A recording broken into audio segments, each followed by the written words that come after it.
피고가 다수의 보험회사들이 기망하여 보험계약을 체결하고 보험금을 받았다는 사유로 사기죄가 인정돼서 징역 1년에 집행유예 2년을 선고받았습니다.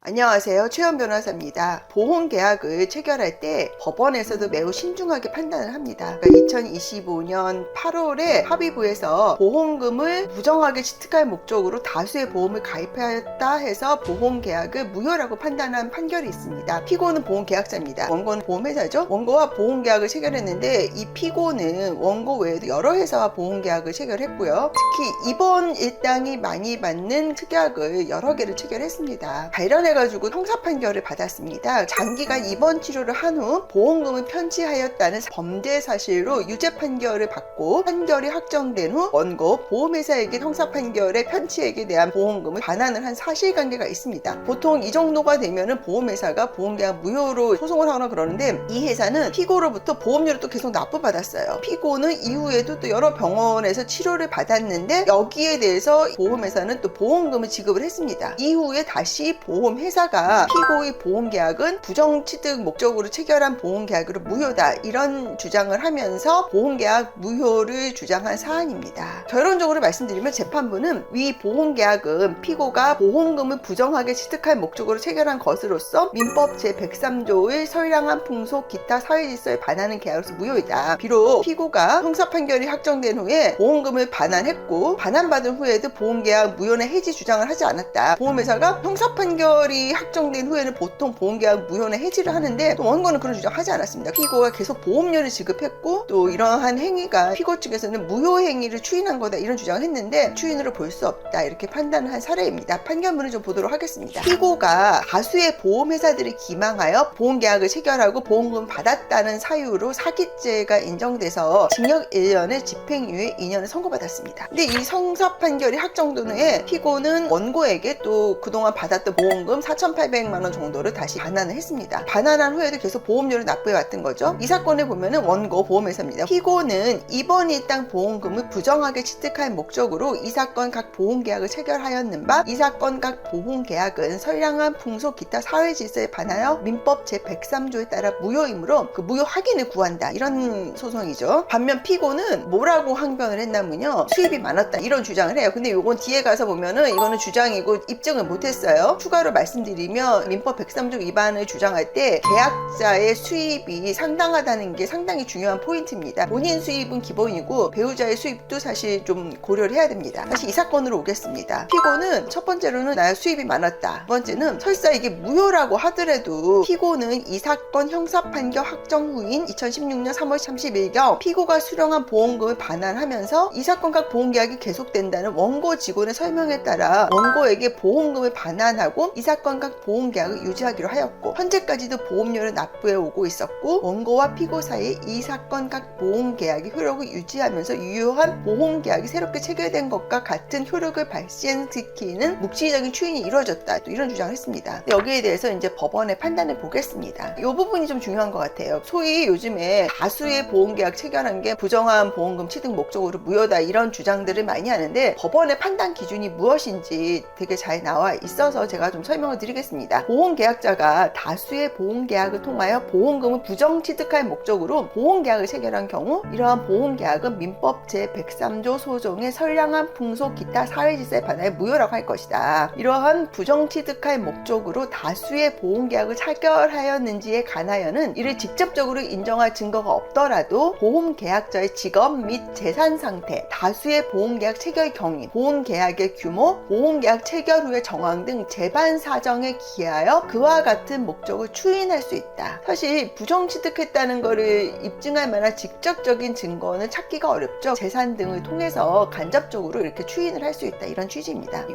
부분이 이제 사실 되게 중요한 겁니다. 한편 보험계약자가 자신의 수입 등 경제적 사정에 비추어 부담하기 어려울 정도로 고액인 보험료를 정기적으로 불입하여야 하는 과다한 보험계약을 체결했다는 사정, 단기간에 다수의 보험에 가입할 합리적인 이유가 없음에도 있음에도 불구하고 집중적으로 다수의 보험에 가입하였다는 사정, 보험 모집인의 권유에 의한 가입 등 통상적인 보험계약 체결 경유와는 달리 적극적으로 자의에 의하여 가다한 보험계약을 체결하였다는 사정, 저축성 성격의 보험이 아닌 보장성 성격이 강한 보험에 다수 가입하여 수입의 상당 부분을 그 보험료를 납입하였다는 사정, 보험계약 시 동종의 다른 보험 가입 사실의 존재와 자기의 직업, 수입 등에 관하여 허위의 사실을 고지하였다는 사정, 또는 다수의 보험계약 체결 후 얼마 지나지 아니한 시기에 보험사고 발생의 원인으로 집중적으로 보험금을 청구하여 수령하였다는 사정 등의 이러한 간접 사실이 인정된다면 이는 보험금 부정취득의 목적을 추인할 수 있는 유력한 자료가 된다. 여기 나와 있는 현시사항을 가지고 부정취득 목적으로 보험계약을 체결한 건지를 판단을 합니다. 일부만 부합하더라도 무효가 될 수 있고요. 또 반대로 일부는 여기에 부합하더라도 합리적으로 이해가 되는 부분이 있으면 무효가 아닙니다. 이런 부분에 대해서는 잘 봐야 되고요. 최근 들어서 많은 소송을 하다 느끼는 게 동종의 담보를 여러 개를 체결하고요. 근데 그거 자체는 사실 문제는 아닙니다. 근데 그 특정 담보를 체결하고 나서 얼마 되지 않아서 보험금 청구를 합니다. 이런 경우에 특히 많이 문제가 되고 대표적인 게 입원 일당을 많이 체결을 하고 입원 일당을 체결한 후에 얼마 지나지 않아서 별것도 아닌 거를 입원을 하고 또 보험금을 청구한 사례들이 많습니다. 근데 보험회사는 그런 경우를 잘 적발을 하고 이런 경우는 보험 사기가 성립할 수 있습니다. 이 사건이 그런 사안인데요. 피고, 계약자죠. 피고가 다수의 보험계약을 체결한 후 보험사고를 가장하거나 질병의 정도를 실제보다 과장하여 가다하게 입원하는 등의 방법으로 보험금을 부정하게 취득할 목적으로 체결된 것이라고 봄이 상당하다. 결론입니다. 피고는 2003년 8월 30일부터 2012년 7월 24일까지 10개 보험회사와 총 27개의 보험계약을 체결하고 특히 2007년 3월부터 2008년 4월까지 1년 남짓한 기간에 이 사건 각 보험계약을 포함하여 고액의 입원비가 보장되는 등 총 11개의 보험에 집중 가입하였다. 2012년 9월경 피고가 납입하여야 할 보험료는 월 75만 3천 원이었고 피고의 남편과 자녀들 명의로 체결한 보험계약까지 포함할 경우 매월 납부해야 하는 보험료가 400만 원에 이르렀다. 당시 피고는 특별한 직업이 없는 가정주부였고 피고 가족의 수입으로는 피고 남편의 월 수입 200만 원 정도로나 또 그 밖에 수십만 원 정도의 임대료가 있는데 그거에 별다른 소득이 없었다. 한 가구의 수입보다 보험료를 2배 정도로 냈던 거죠. 그러니까 이상하게 볼 수밖에 없습니다. 그리고 두 번째도 되게 중요합니다. 피고가 체결한 보험계약 대부분에 입원 일당이 포함되어 있고 1일 입원 시 지급받을 수 있는 보험금 합계액은 최저 33만 8천 원에서 최고 52만 3천 원에 이른다. 피고는 이 사건 각 보험계약 체결한 후 주기적으로 병원을 전전하며 여러 가지 진단을 반복해서 입원했다. 앞에서 입원 일당을 집중적으로 가입하고 입원을 이제 계속 했다는 거죠. 그러니까 이거 자체가 벌써 이상하다는 거죠. 실제로 보험금 많이 받았다.